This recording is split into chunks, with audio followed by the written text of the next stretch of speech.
For today's Carry 101, we're going to talk about how to clean a bag. So let's check it out.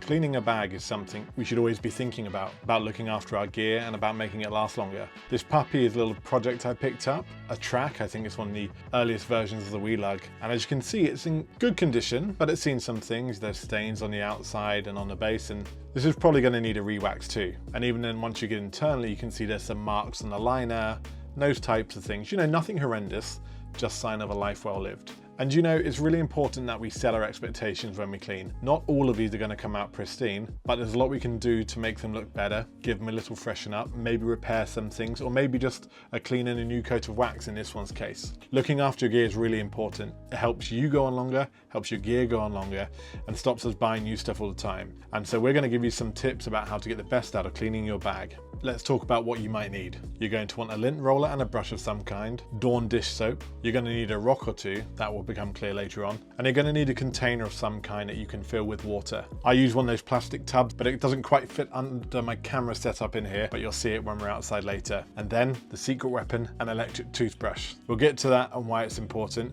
but these are all tools that you're going to need to help give your bag new life. So the first thing we're going to do is we're going to open up our bag, whichever bag it is, and whether it's a backpack or a messenger bag, and we're going to turn it inside out. Now, turning it inside out can be a harrowing experience at times, depending on where you've got your bag from, but you're going to see as I open this up just how grimy some bags can be. They get all this fluff and lint and crumbs and whatever else from a well-loved life.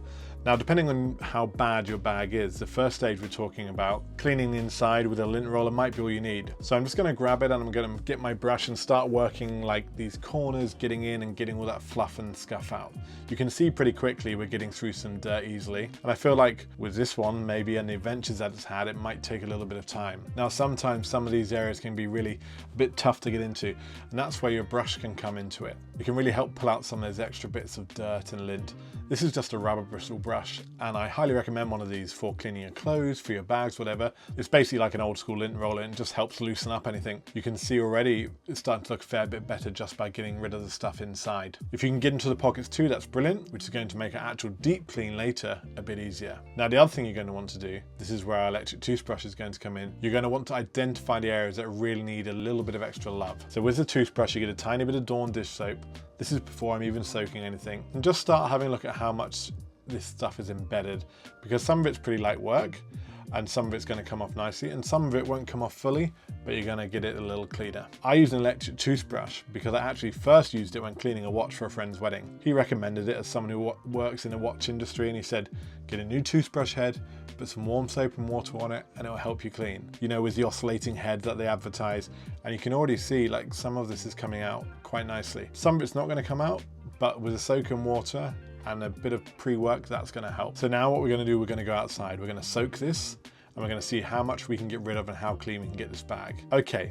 So here's a plastic tub I told you about earlier. I have this one set aside for washing and cleaning and refurbishing. So we're going to start by filling this up with some water. Now, as we're filling up, we're putting in some Dawn dish soap and try to get some good bubbling going. We want the water nice and foamy. Now remember, how many times we're going to soak this is going to vary on a couple of things. One, how dirty your bag is. Two, what you're doing to it. If it's just a clean, you might not need multiple soaks. But if you're going to do a full re-waxing like I can, it could be a few soaks over a couple of days. I think for this, we're probably going to start with just a clean and then maybe we get round to re-waxing. So I'm probably going to soak this for twice, maybe for a total of 4 to 6 hours, and then we'll see what it looks like. You want to make sure the tub is filled over halfway, probably close to 2/3 full. So before we pop the bag in, let's talk about how we're going to clean this. I'm going to do one inside out, as you're going to see now, and then one turned back round. What I like to do in areas of heavy staining like this is that's when I'm going to bring out the electric toothbrush and start getting into those areas straight away. The longer they have to break up, the more soap we can get directly into those dirty areas, the better chance you have of cleaning it up. And you can probably start to see why I'm thinking about using some of these rocks, because most of the time bags float. So we want to put the rocks inside that bag and sink it down to the bottom so it soaks as much as possible. Every little extra soap helps, so we want to make sure we're getting some soap into those dirty areas, and we want it to be fully fully submerged. So I'm going to put some in the laptop sleeve here and get some weight in there, and you can start to see it's going to stay down and go under. So it's important with this that we're trying to soak in as much water as we can. And the Dawn dish soap, you can see why I use it on, you know, injured animals and stuff. It's gentle, it will really break up those stains. So you want to get tucked around as much as you need to. You'll kind of figure out what you need to do for your bag as you're in there. And as you can see, that's looking pretty good now, and you can squeeze out the last air bubbles.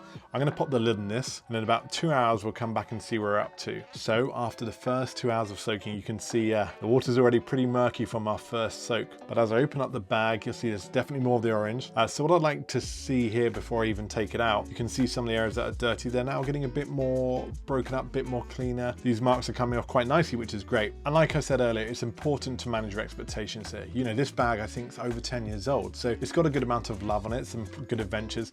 So I'm not going to expect it to look showroom new, but it's definitely going to get rid of some of that grime and grease and give me a chance to kind of make it my own. For some of you, this first soak might be all that your bags need. It might just be the one kind of 2 hour soak, and that'll get rid of the must and the lint and whatever adventures the bag's been on so far. And then some of you are probably going to have to do more with what I'm doing here, where you're going to have to soak it again. Now, I actually think because I'm planning to re-wax this, I might soak this overnight. Not quite 24 hours, probably around 16 hours. I'll come back to this tomorrow morning, which will give me a good amount of time. And you can see it's pretty filthy just from 1 2 hour soak, so there's a good amount of stuff in there. So we're going to empty that and we're going to start again, and we'll see what it looks like tomorrow morning. It's also important to remember that doing this the right way is actually good for the bag. There's lots of misinformation about the hair about cleaning is not good for your bag and blah, blah, blah, blah, blah, blah. That's not really the case. If we're doing it the right way with a gentle dish soap like Dawn, we're going to be fine, okay? The important things are you don't put it in a washing machine, you don't expose it to direct heat, all those type of things. Those are the things that are bad for bags, not gentle dish soap. All these fabrics, whether it's laminate, whether it's polyester, it's going to be fine. And obviously, if it's going to be fine for waxed, if you watch our previous video on the waxed Filson bag, that was a 48-hour soak. That was a 3 soaks. That was a 12, a 12, and a 24, and the bag came out great.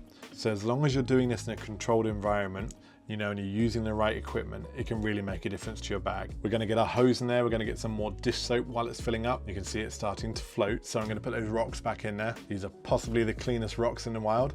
They've helped me clean maybe 30 bags over the last few years. So get them in there so it doesn't float, so it can soak up all the water. One thing you might notice, depending on how your bag's constructed, you might notice when you take it out that you need to like squeeze some of the water out of the lining, almost wringing out a towel. And don't be concerned about that. You know, these bags are tough stuff. And yes, this is a longer process than sticking it in a washing machine, but I promise you the result is going to be significantly better than doing that. So we'll turn off the hose now. So we'll see it again in the morning and how we're looking, and that will tell us what our second soak has done. Okay, so here we are after about 16 hours of soaking, and you can see the water's pretty murky still, which is a good thing. That means a lot of the dirt is coming out, or a good chunk of it at least. And you can already see the colors, to me at least, look so much more vibrant. So now we go on to the drying process. We're going to hang dry it. Now I'm a big fan of hang drying because it just gets it cleaner a lot better. It's natural, which means I'll probably leave it outside for a day maybe, let it drain properly. And as you can see here, it's not in direct sunlight, but it's under a shady tree.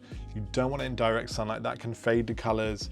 That can even break down the material a bit, particularly after you've just soaked it. So you want to keep it in a controlled environment and no direct heat. It will still dry pretty quickly under here. So let's check in again tomorrow and we'll see just how clean it is. So after 24 hours drying, or just under, we have our freshly clean bag. Now to my eyes, it looks a lot more vibrant. You can see there's still some darkening here. Like I say, we manage our expectations. It's not gonna look brand new, but it's definitely punchier. And we couldn't get rid of everything. There's some spots here, but they're definitely less aggressive than they were. It's looking pretty good from my point of view. You can see in there the orange is popping nicely. I know those marks maybe are just a little less severe and a little cleaner. And you know, that might be all that you get, but for me, that's still good enough. After it's dry, I'm gonna go at it again with a lint roller, because during a soak, some of those bits loosen up and maybe you didn't notice before. That's the same for any bag, whether it's wax, Cordura laminate, you might just see some bits that you didn't notice before, and the lint roller just cleans them all up. It's really important to us at Carryology how we look after our gear, right? We all have good gear, so let's make sure we're looking after it the right way. And doing things like this are simple, and while it might take some time, it's a pretty low effort process. You know, it's a case of spending 15 minutes here, 15 minutes there over a couple of days, and you find yourself with a, you know, almost good as new bag. Because looking after your gear makes such a difference, right? These bags can tell stories from the events they've had, and not just wax ones, but a process that we've just showed you can work on any bag. The soak is a really good way once in a while. Maybe it's just a bag you use a bunch, just to keep it in good shape, get rid of those smells, get rid of those things that you know can, I don't know, maybe become a bit crusty, those type of things after you're traveling. Just generally looking after your stuff, right? And it gives a new lease of life, and we're ready to go on more adventures now. So keep an eye on the channel. There's more Carry 101 coming on how to look after your gear, how to make changes to your gear. So I hope this has been helpful, and we'll see you in the next one.